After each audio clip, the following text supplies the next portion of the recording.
Hi, everyone. Welcome to 3GNY Stories Live WEDU Wednesday. Thank you for joining us. I'm Bella Brandes, 3GNY board member and volunteer speaker, and also the granddaughter of 2 Holocaust survivors.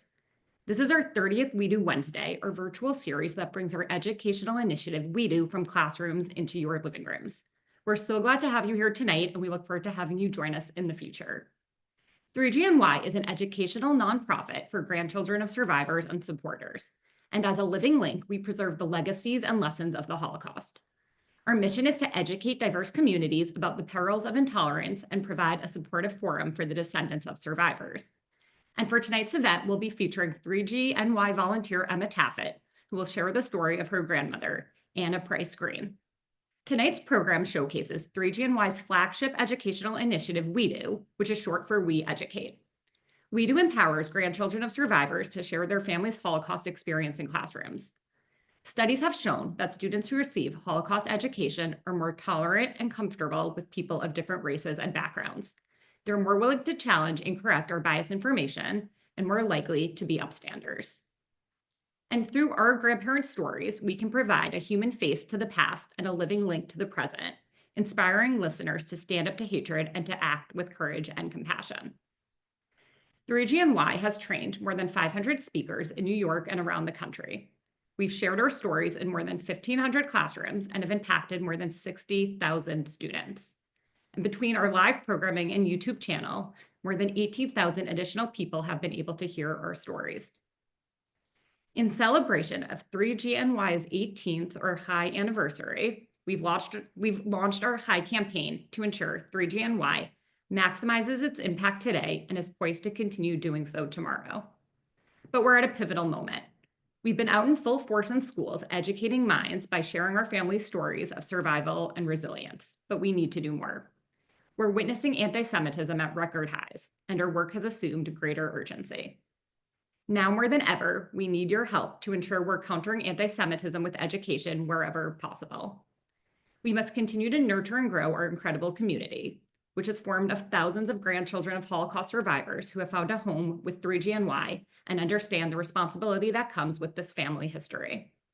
So please make a gift to our high campaign today. You can easily do so with the link in the chat and help us stand up to hate through our love for our grandparents.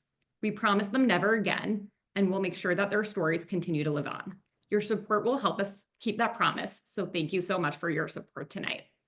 And it is now my distinct honor to introduce Audrey Green, one of our fantastic volunteer speakers, who will introduce Emma and tonight's program. Thank you, Bella.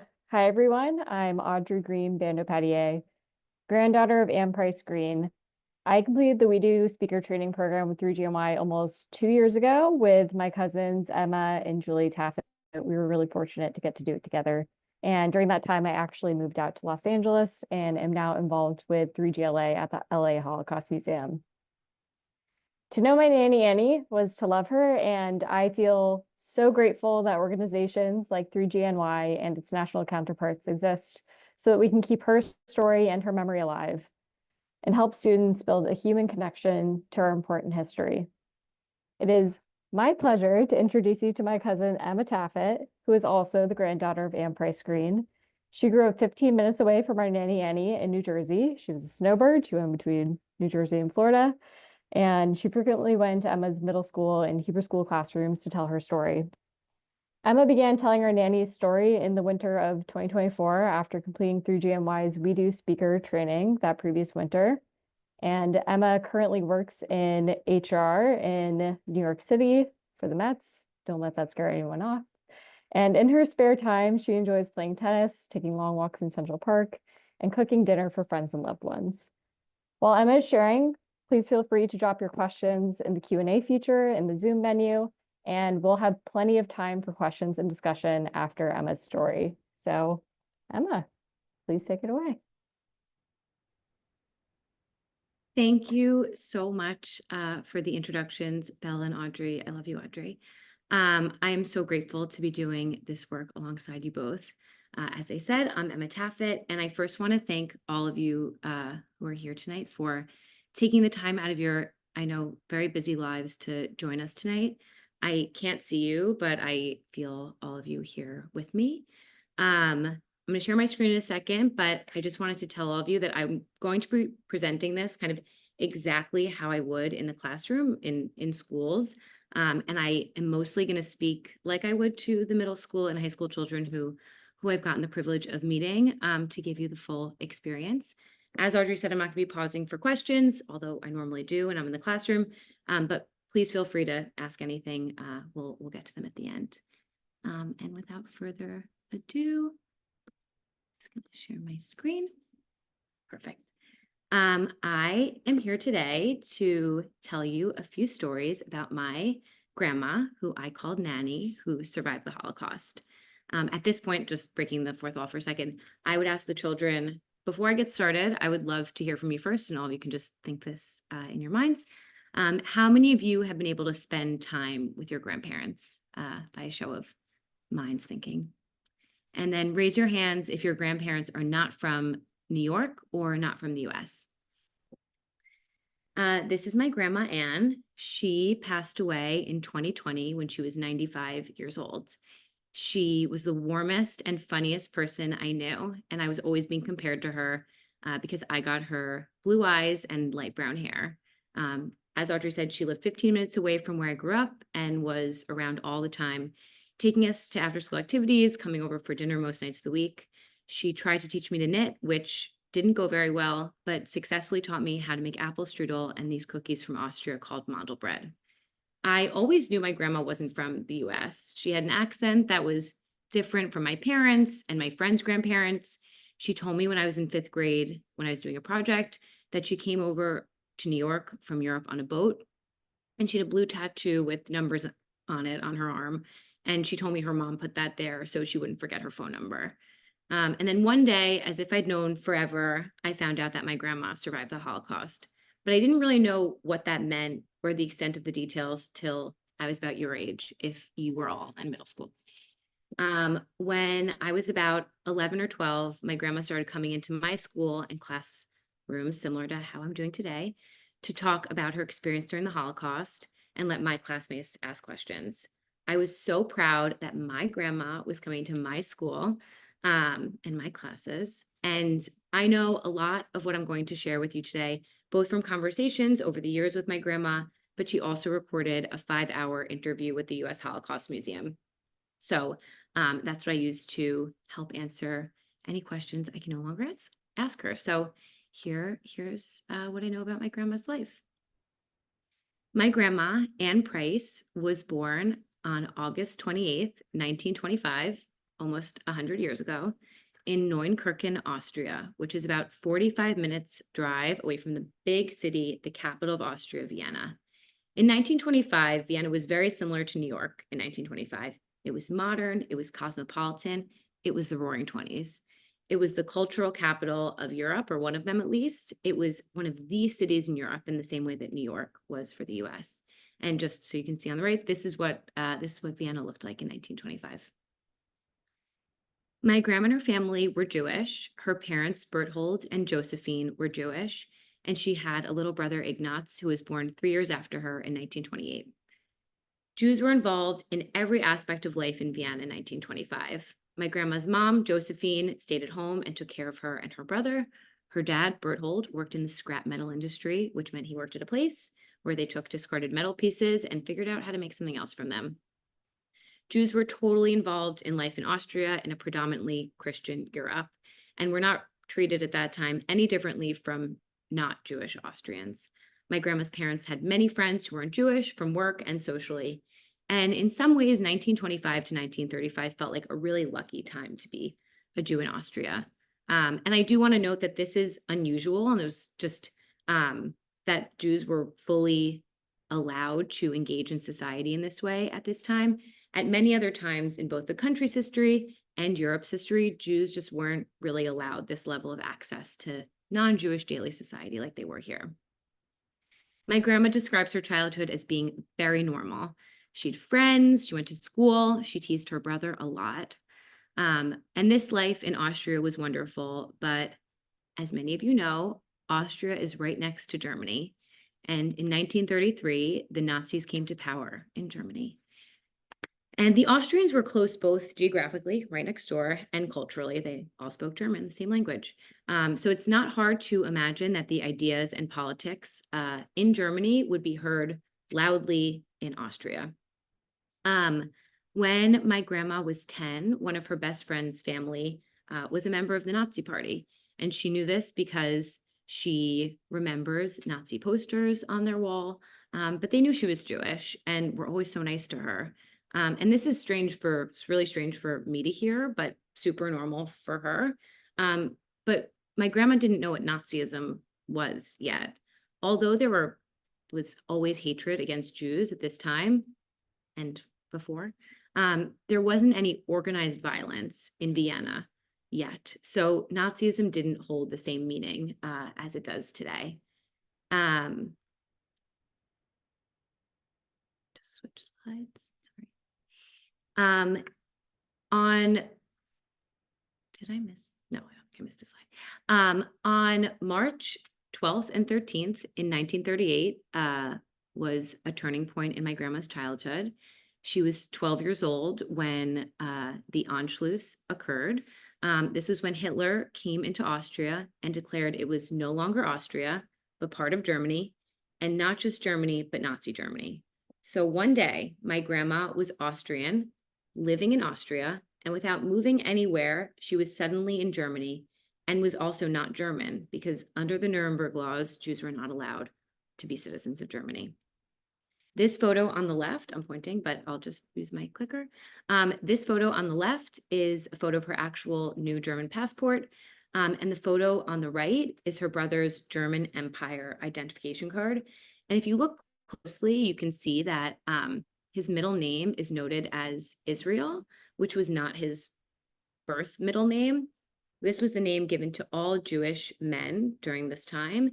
And similarly, all Jewish women's middle name were Sarah on their ID cards. I unfortunately don't have my grandma's to show you. The Nazis never liked the Jews, and after they declared themselves in charge of Austria, they quickly started making life really difficult for the Jewish people of Austria. My grandma remembers watching her parents get pulled out of their apartment to clean the streets, to shovel snow without pay. And as part of Germany taking over Austria, the Nazis passed a law that required my grandma's family, because they were Jewish, to fill out paperwork that required them to register and report anything they owned above a certain dollar value. And as part of this law, the Nazis took my grandma's dad's business and gave it to a member of the Nazi Party. My grandma was 12 when all of this happened and stopped going to school because Jewish children were no longer allowed to be in public schools. She remembers feeling scared and like she had to be alert at all times because she didn't want to run into anyone who knew she was Jewish. Otherwise, she was a normal teenager. She had a boyfriend. They would go into the city to go shopping. One day, she went with her boyfriend to go shopping to buy a birthday gift for her mom. And she was gone for slightly longer than she told her parents she would be. And they freaked out. Her dad was so upset with her when she got home that night.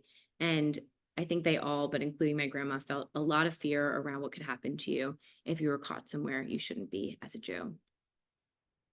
How many of you are familiar with what this is? Okay, hold that thought for a second. In September 1939, Germany invaded Poland and World War II began. My grandma had just turned 14 a few days before. In order for the Nazis and their accomplices to try to identify who is Jewish and who is not Jewish, they forced all Jews to wear these yellow stars on the outside of their clothing. If Jews were caught not wearing their star, they could be arrested by the Nazis or just killed outright.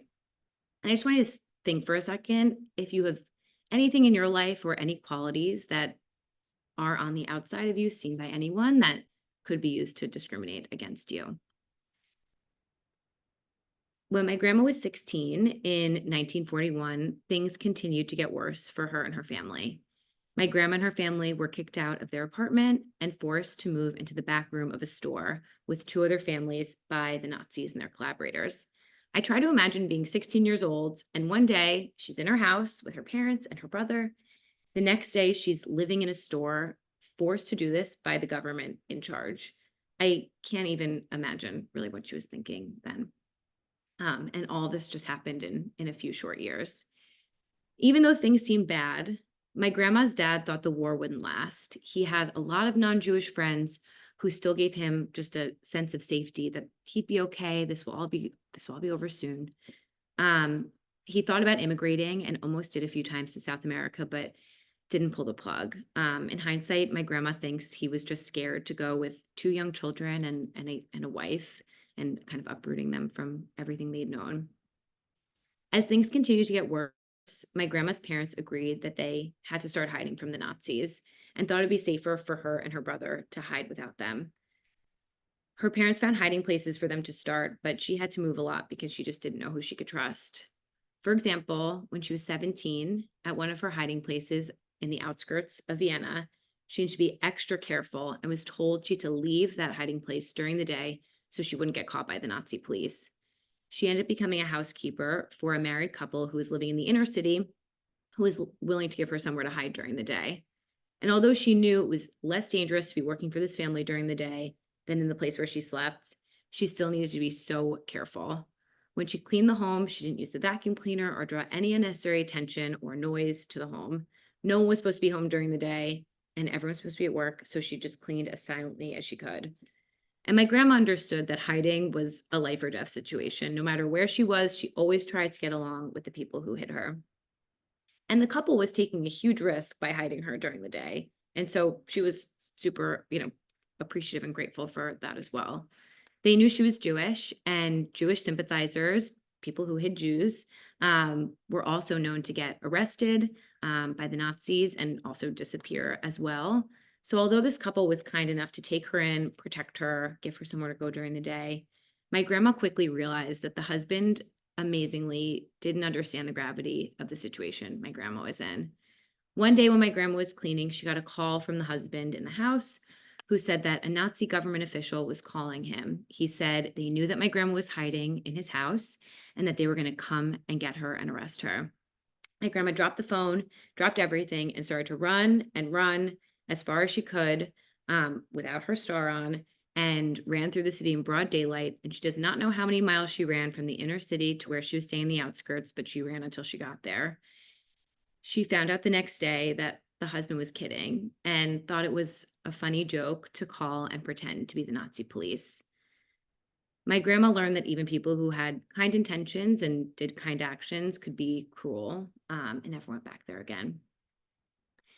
She moved again to a hiding place. She ended up spending the longest amount of time, which was a wooden shack behind a laundry, where she ended up spending a year during the war. She brought as much clothes and belongings as she could carry and left the rest behind. She was with her friend Mariana's husband Otto, and her brother Ignaz. The 4 of them had one room with no heat to live in, to sleep in, and kind of really spend most of their time in. Luckily, it was backed up to a farm, so they had some fresh food nearby as well. Since my grandma and her brother left school so young, Otto taught them math and reading, and my grandma remembered listening to the radio broadcast about the war and talking about politics a lot.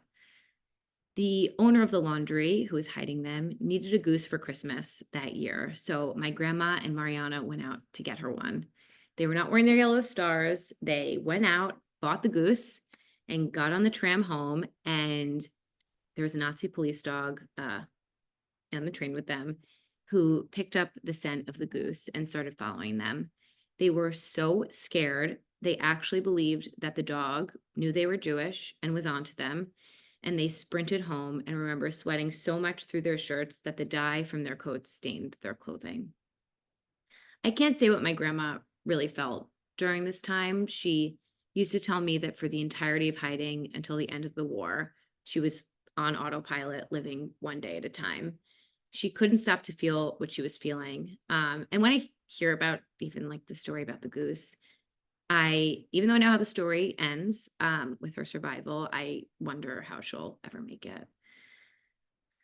May 19th, 1942 was my grandma's brother Ignaz's 13th birthday, and the day she found out that her parents were caught by the Nazis and taken to Theresienstadt, which is a concentration camp outside of Prague.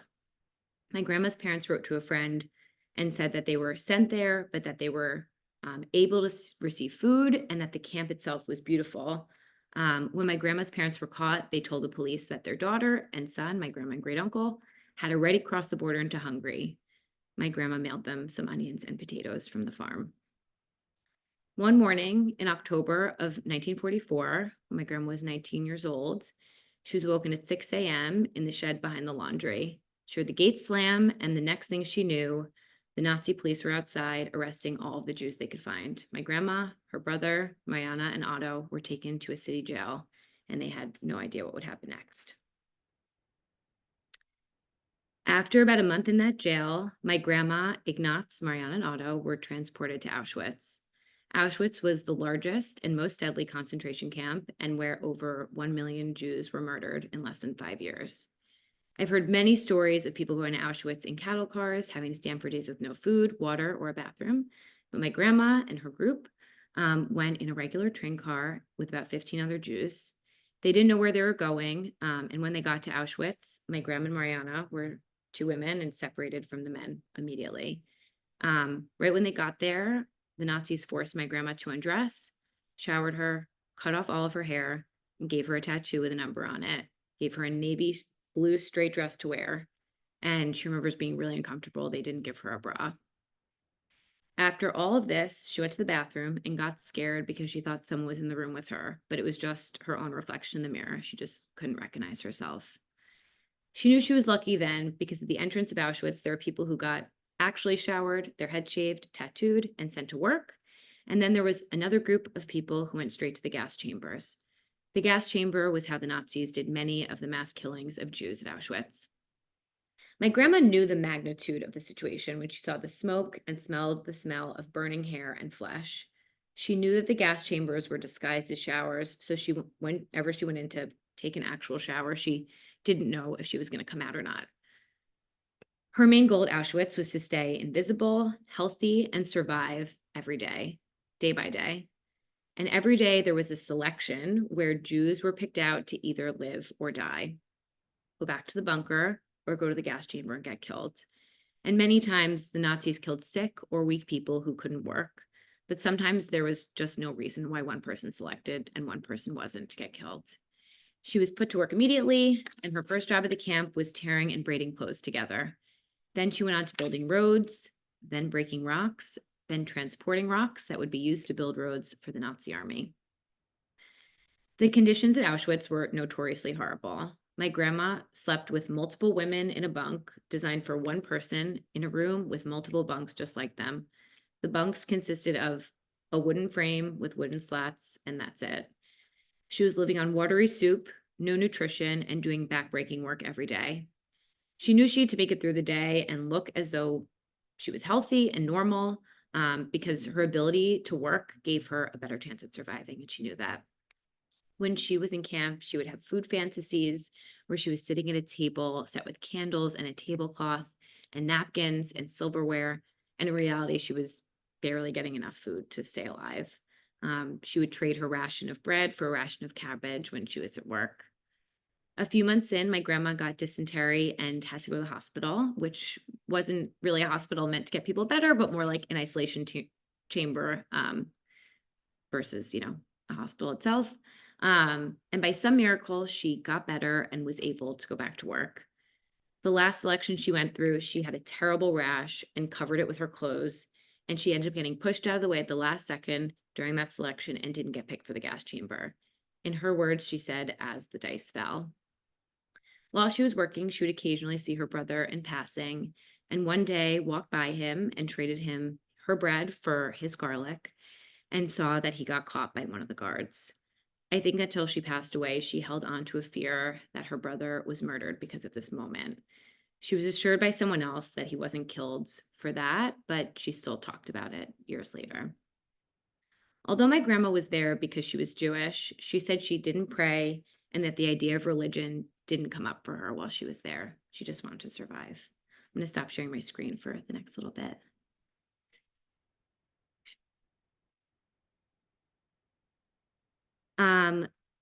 My grandma was transported then after Auschwitz to another work camp called Salzwedel in 1945 when she was 19 years old. During the day, she worked at a munitions factory making bullets, and she would purposely let the machine get messed up so the bullets wouldn't work, trying to just create chaos for the Nazis. And while she was there, someone tried to escape, and the Nazis hung that person in front of her. The Nazis also murdered the chef while she was there and left him there for a few days for her and all the other prisoners to see. She didn't know why he was murdered. The war ended while she was at this work camp, and she was liberated by the American army. She was really sick, and when the Americans opened the gates, she thought she would get trampled from everyone running out. And she went back in and collected herself, lay down and recovered, and then ended up walking out. Once she left, my grandma only weighed 75 pounds. From the camp, she made her way back to Vienna. Her parents, brother, Mariana, her best friend who she hid with and got arrested with at the beginning of the war, all agreed they would meet back in Vienna once the war ended. It was when she arrived back in Vienna that she found out that her parents and brother were all killed. She was reunited with Mariana, which she described as the happiest reunion. She had lost everything she had. She also tried to reestablish contact with people who hid her in Vienna, friends of her father's, but she just couldn't find a lot of people.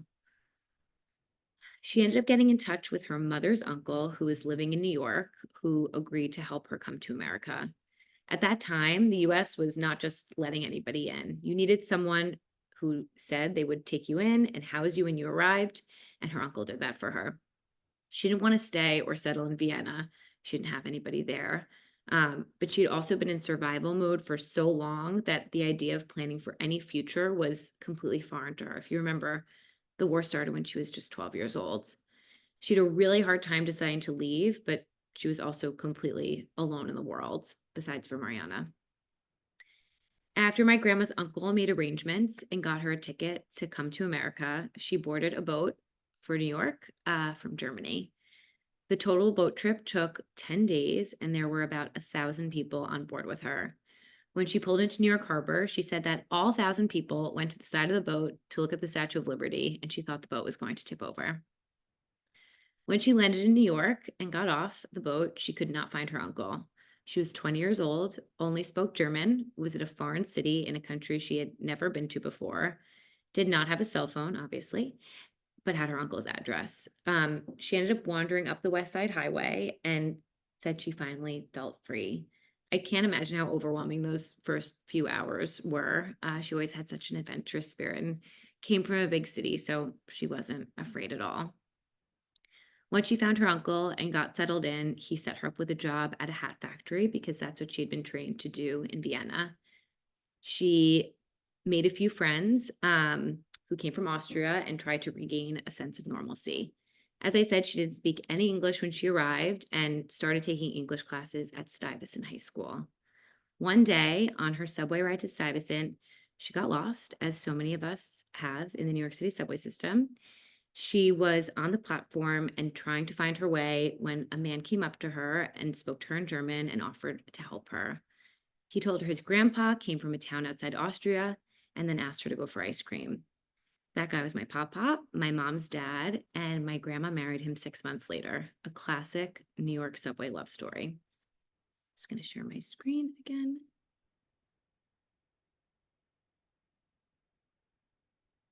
My nanny and pop-pop lived on the Upper West Side at first and then settled in Beechhurst, Queens. My pop-pop had a uniform business and supplied many of the doormen in New York City with their uniforms. They had 3 kids. One of them was my mom. When my grandma passed away in 2020, she had 7 grandchildren, and 2 great-grandchildren, and she called us her greatest revenge. The phrase I remember her saying most was that she was scary lucky, but always said, "Don't think the Holocaust can't happen again." My grandma liked to say, whatever happens tomorrow, you face it tomorrow. To look into the future, you worry today, and tomorrow is something totally different. She never dwelled on the past and never felt sorry for herself. She made a whole new family, but not without having lost her whole original family. I'm so proud of her, so proud to be her granddaughter, and will forever be grateful that America allowed her to land here, learn a new language, make a new family, and live the rest of her life with all of this love. This photo is from her 90th birthday party with our whole family. by a set of miracles and her own resilience, she made it through and moved forward with her life. In my life, I've tried to share her story and hold her close to me, even though she isn't here anymore. And I hope to keep her story alive as long as I can tell it. And I think we have plenty of time for questions. So I'll stop sharing. We can open it up to any questions you have. Yes, thank you so much, Emma, for sharing your family story with us. Your grandmother sounds like an amazing woman. We'll now open it up for questions. If you have a question for Emma, please type it into the Q&A and we'll do our best to get to it. If we don't get to your question, you can email events@3gnewyork.org and we'll make sure to get back to you.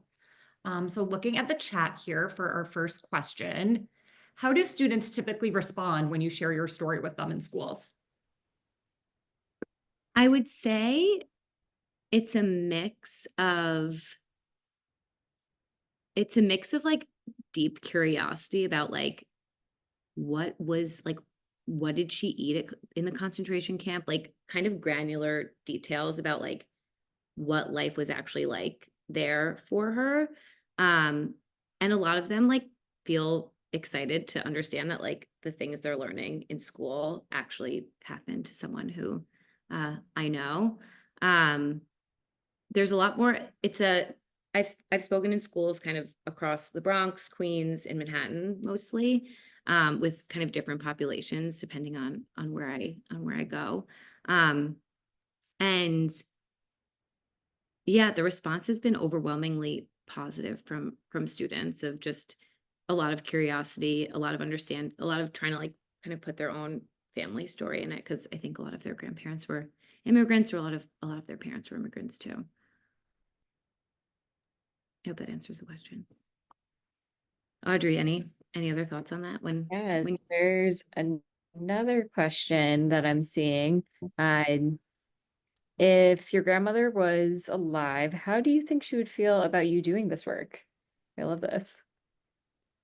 I think she'd be proud, I'd hope, and excited. I think the way Audrey's dad, my Uncle Howard, and my mom talk about it, apparently my grandma never ever wanted to talk about it when they were growing up, and when her grandchildren were born and growing up, she felt more compelled to share her story. So I would hope that if she was still alive and 99 years old, she would like be proud that I'm carrying on the work that she started doing, like 25 years ago.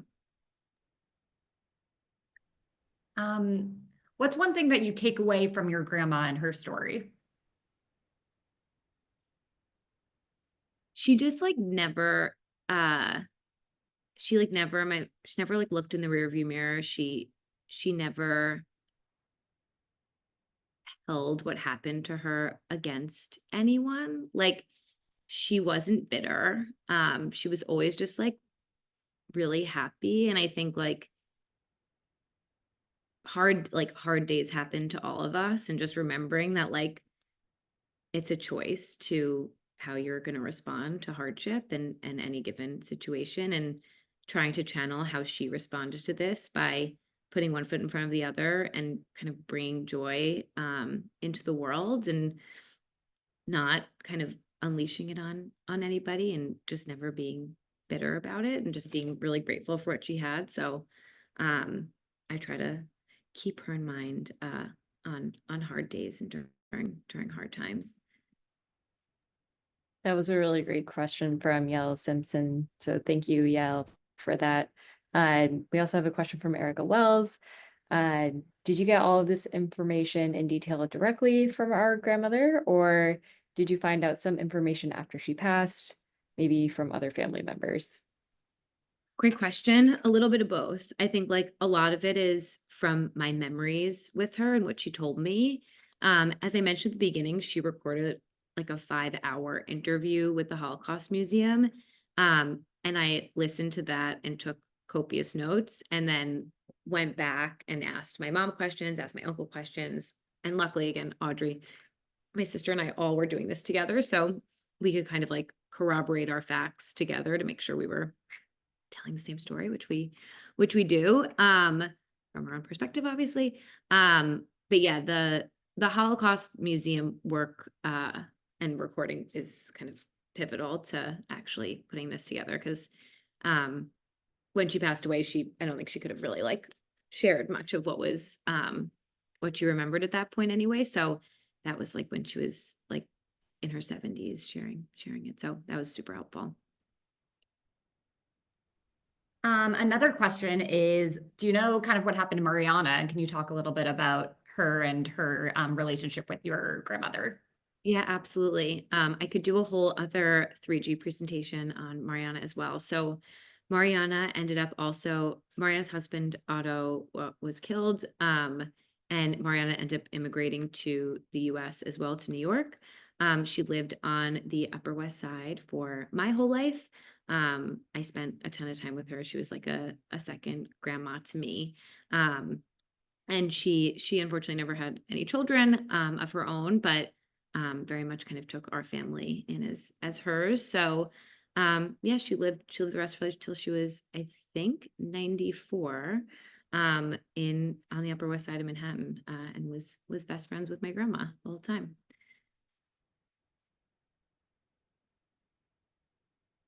Great. And then we have another question in the Q&A from Sharon Halperin. Do you find out what lesson plans the students have had prior to your presentation? And if so, how much have you found that the typical student knows? Great question. Yes, I always talk to the teacher before, just to find out like at what point in their World War II curriculum they're in. What do they know about it? It's varied. The most interesting memory that I have from going to a school last year was there was a teacher who was comparing the war in Ukraine to the Holocaust, and like doing side by side comparisons of the governments and the wars. So that was like an interesting frame that was very current.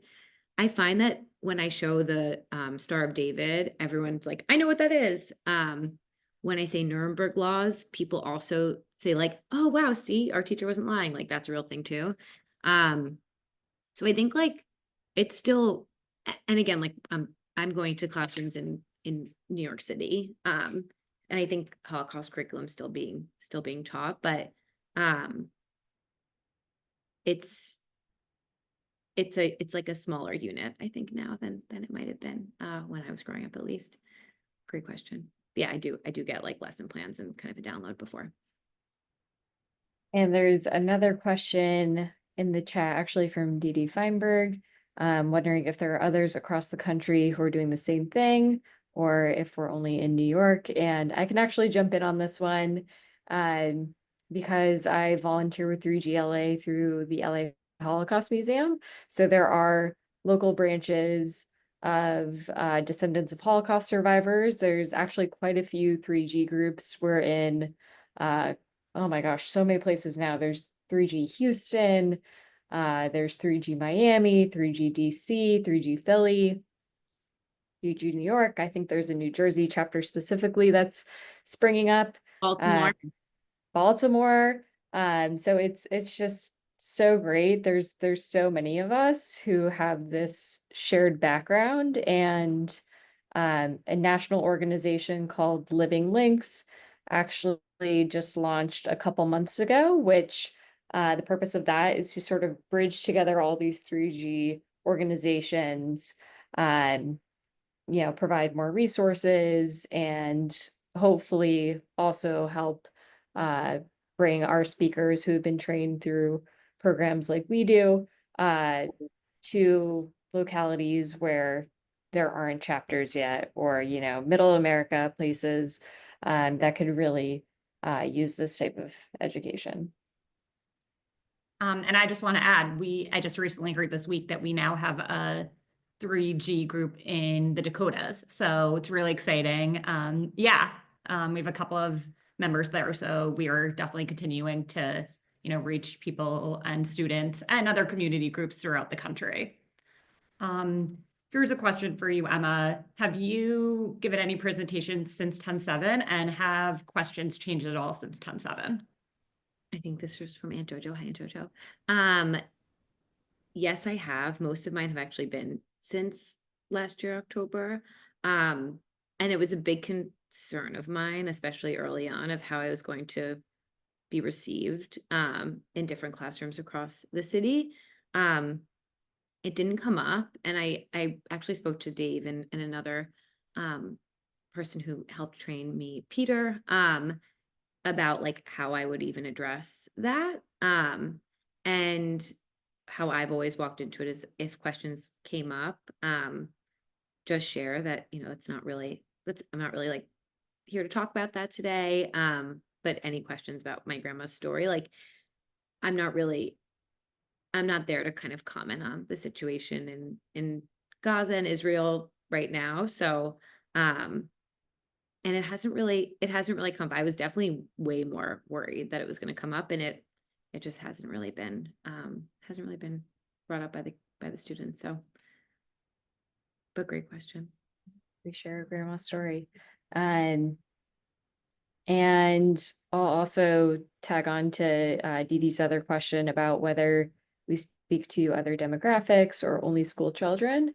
Through GMY, we're so fortunate that the folks there are so wonderfully connected with not only different schools and so many school districts, but also with synagogues, other programs. Sometimes our speakers give their stories to teachers and sort of share their perspectives with teachers and not students.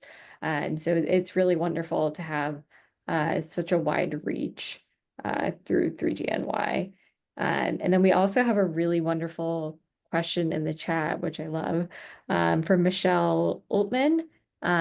She says, 2G here, you briefly mentioned this, but compare and contrast the relationship of your mom and her mom, i.e. your grandmother, and what does your mom think of your devotion to telling the story?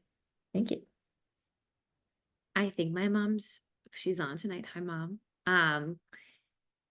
I think she's incredibly excited and proud that I'm doing this work. And I think she had such a different experience growing up than I did. Like, her mom, my grandma, didn't talk about it a lot to her. My grandma always said she didn't want to scar or kind of like hurt her children with her story. So I think she really tried for my mom's whole upbringing not to like put that on her. And really only again started like opening up about it, sharing details after her grandchildren started being born. Thank you, Judy. And yeah, I mean, I think my mom I'm sure she will be quelling after this for a while, because I don't think she's heard this before tonight. So, yeah, she's so proud and psyched. And I think my Uncle Howard of Audrey as well. I'm sure she definitely is, and your entire family is so proud of both of you. How do you see this work relating to the kind of current political climate with the intense rise of anti-Semitism? I think it's more important than ever. It all feels like a little scarily current today, with comments we're hearing in the news about our future president wanting to make it a more Christian nation, which I want a diverse group of religions in this country, always. But I always want to make sure that as many people as possible are educated about when government goes too far. And the thing I always like to remember is everything that Hitler did, he did for the most part within the bounds of the law. The laws he passed in Germany that extended to Austria and Europe beyond were all like laws, were all real laws. So I think we're living in super divided and divisive times. And it's scary, and it means this work is more important than ever. And one more question. This actually is for you, Audrey, that came in. What's it like to hear Emma tell her story, and how does when your version of the story kind of differ from Emma's version? So I just want to say, Emma and I have really actively avoided sharing our versions of our stories with each other, because I don't know, I feel like we just want to say our own experience and really just speak from the heart and not think about uh, you know, how others are sharing it. But there's a lot of similarities, I think, because in terms of her experience and the history. I also, Emma and I think during the same week, listened to our grandma's 5-hour interview with the US Holocaust Museum, and we were texting each other during it, and it was exhausting and really rewarding to get to hear her share it. I think she probably shared more with that interviewer than I had really heard from her during our 27 years together. So that was really interesting to get to hear so many stories. So there are, similarities in that way. And then she was also a very kind of, you ask, she would answer. So I'm sure Emma and I both got very different kind of answers from our grandmother and heard different things from her. So it's really wonderful to hear how Emma shares her story and, Emma's own experience through that. We were all so close with her, and yeah, it's just so rewarding and wonderful that we get to perpetuate her story. Yes, thank you so much. And I think that's kind of a great place to wrap up. So again, Emma, thank you so much for speaking tonight and sharing your grandmother's story. We're so grateful to have you involved with 3GNY. And thank you to Audrey for being a very important part of this program and conversation. And to your entire extended family, I know many of them are on tonight, and your community for supporting both of you in this important work. And thank you to everyone for joining us. We're so glad you took the time to hear Emma's story and speak words that must never be forgotten. If you haven't yet made a gift to support our educational programs, we hope you'll consider making one now. Please refer to the chat for the ways you can donate.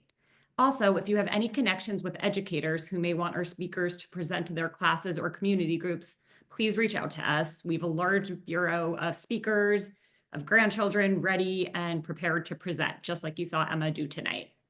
We'll send out an email in the coming days with more information, as well as a recording of tonight's programs. You can also check out all of our past WEDU Wednesday speakers and other events on 3GNY's YouTube channel and website.